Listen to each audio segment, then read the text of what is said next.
हरिओम तत्सत। जय गुरुदत्त। मैं तेजस त्रिवेदी आप सभी का श्री दत्त वैदिक एस्ट्रोलॉजी चैनल पर स्वागत करता हूं। प्रिय दर्शकों, आज हम बात करेंगे विदेश योग के बारे में। कुंडली में कुछ योग ऐसे होते हैं जो विदेश यात्रा की ओर संकेत करते हैं। उनमें से कुछ स्थायी योग होते हैं तो कुछ अस्थायी योग होते हैं। कभी कभार आपने भी देखा होगा कि कई लोग विदेश में जाकर सुख प्राप्त करते हैं तो कई लोग वहाँ संघर्ष का सामना करते हैं।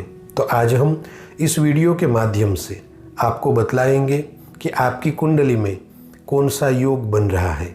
क्या आप विदेश जाकर सुख प्राप्त करेंगे या आपको संघर्षों का सामना करना पड़ेगा। तो इस वीडियो में हमारे साथ अंत तक बने रहे। जय गुरुदत्त। प्रिय दर्शकों, आज का यह एपिसोड बहुत ही खास होने वाला है। हर व्यक्ति विशेष का एक सपना होता है कि कभी ना कभी वह अपने बेहतर भविष्य के लिए विदेश में जाए और विदेश जाने के लिए वह व्यक्ति संभावित प्रयास भी करता है। अब कुछ लोग ऐसे होते हैं जिन्हें विदेश में जाकर अपना भविष्य बनाने का मौका मिलता है, तो कुछ लोग ऐसे भी होते हैं जो लाख प्रयत्न करते हैं फिर भी उन्हें विदेश जाने का मौका नहीं मिल पाता।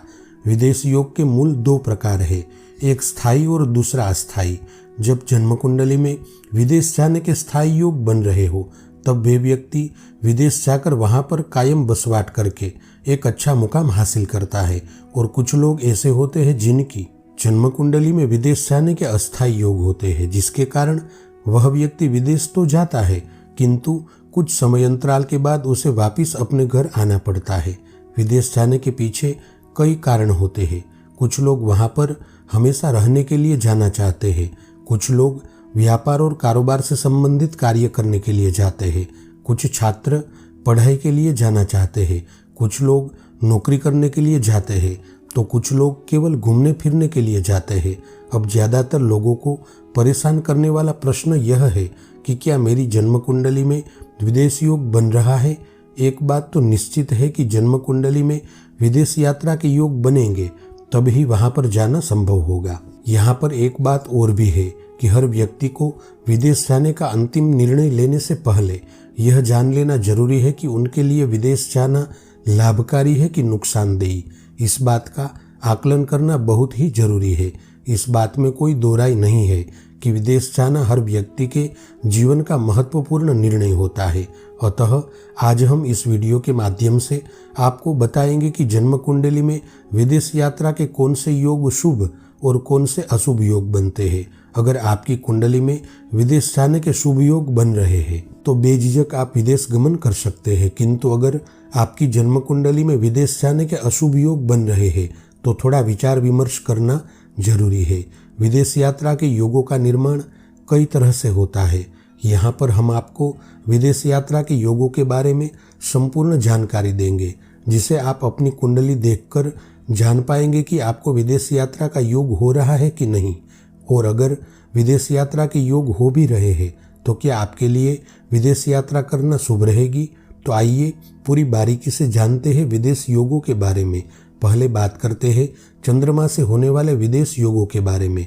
जब चंद्रमा चतुर्थ स्थान में या लग्न भाव में हो और गुरु या शुक्र के साथ युति योग में हो तब उस व्यक्ति को बहुत सारी यात्राएं होती है और वे यात्रा शुभकारी होती है। किंतु अगर वहीं पर चंद्रमा राहु शनि से या सूर्य से पीड़ित हो तो विदेश यात्रा में काफी कष्टों का सामना करना पड़ता है। यदि चंद्रमा केंद्र भाव में मीन या कर्क राशि में विद्यमान हो तो यह विदेश यात्रा के संकेत देते हैं।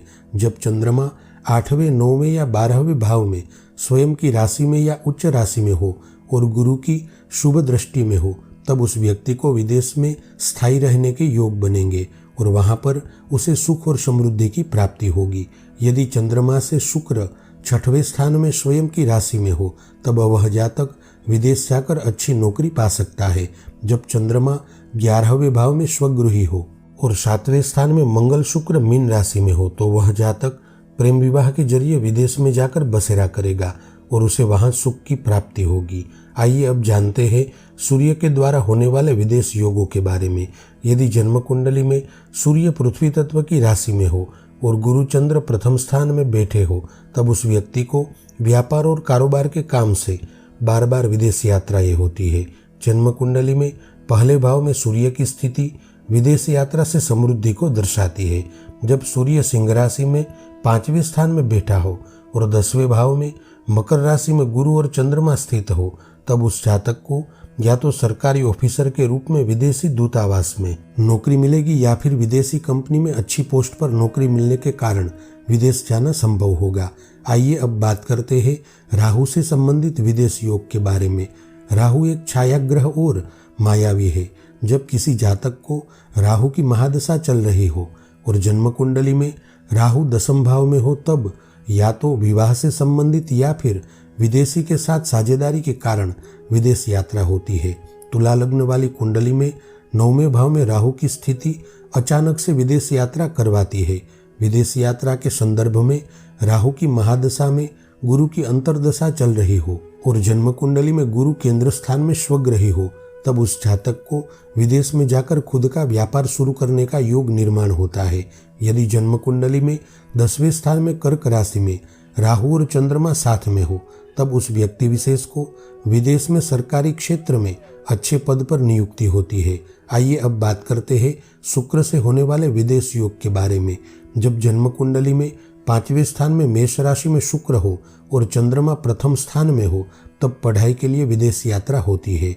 जब जन्म कुंडली में शुक्र 6वें स्थान में राहु के साथ हो, तब उस जातक को विदेश योग तो बनता है, किंतु वहां जाकर उसका धननाश होता है।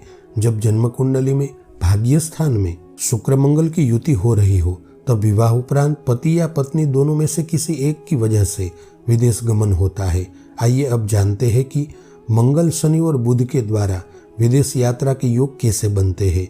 जब जन्म कुंडली में मंगल चंद्रमा से या लग्न भाव से 10वें स्थान में स्थित हो, तब उस जातक को विदेश बसने के शुभ योग बनेंगे। यदि मंगल चंद्रमा के साथ 10वें भाव में बैठा हो और उस पर गुरु की शुभ दृष्टि हो, तब उस जातक को काम के सिलसिले से विदेश यात्राएं होती है। जन्म कुंडली में जब शनि 12वें स्थान में हो और शनि की महादशा चल रही हो और गोचर का शनि भी 12वें स्थान में आ रहा हो, तब अलगाव का योग बनता है। ऐसे में वह जातक विदेश में जाकर अपनी बाकी की जिंदगी वहीं पर पूरी करता है। जब जन्म कुंडली में शनि देवगुरु बृहस्पति के साथ 9वें स्थान में युति योग में हो और देवगुरु बृहस्पति की महादशा चल रही हो, तब उस जातक को धर्म से जुड़े कार्यों के लिए विदेश योग होता है। यदि बुध 4th स्थान में हो और कर्क राशि के चंद्रमा 10वें भाव में बैठा हो, तब ऐसे जातक अलग अलग देशों में अपना निवास स्थान बदलता रहता है और अंततः अपने देश में आकर बसेरा करता है। एक बात तो सुनिश्चित है कि कोई भी व्यक्ति विदेश जाने का निर्णय लेता है, तब इसका अर्थ होता है कि उसका वर्तमान निवास स्थान का पता बदलने वाला है। अब ऐसे में जरूरी है कि उस जातक की जन्म कुंडली के 4थे स्थान पर 1 या 2 पीड़ित ग्रह का प्रभाव हो। प्रिय दर्शकों, यहाँ पर विदेश योग के बारे में सभी जानकारी दी गई है। फिर भी कोई भी प्रश्न हो तो आप हमारा संपर्क कर सकते हैं। आप सभी का मंगल हो, ऐसी मेरी सद्गुरु से प्रार्थना है और आप सभी से आग्रह भी है कि आप श्री दत्त वैदिक एस्ट्रोलॉजी परिवार के साथ जुड़े और इसी तरह वैदिक ज्योतिष का ज्ञान प्राप्त करके आप अपने जीवन में आगे बढ़े। जय गुरुदत्त।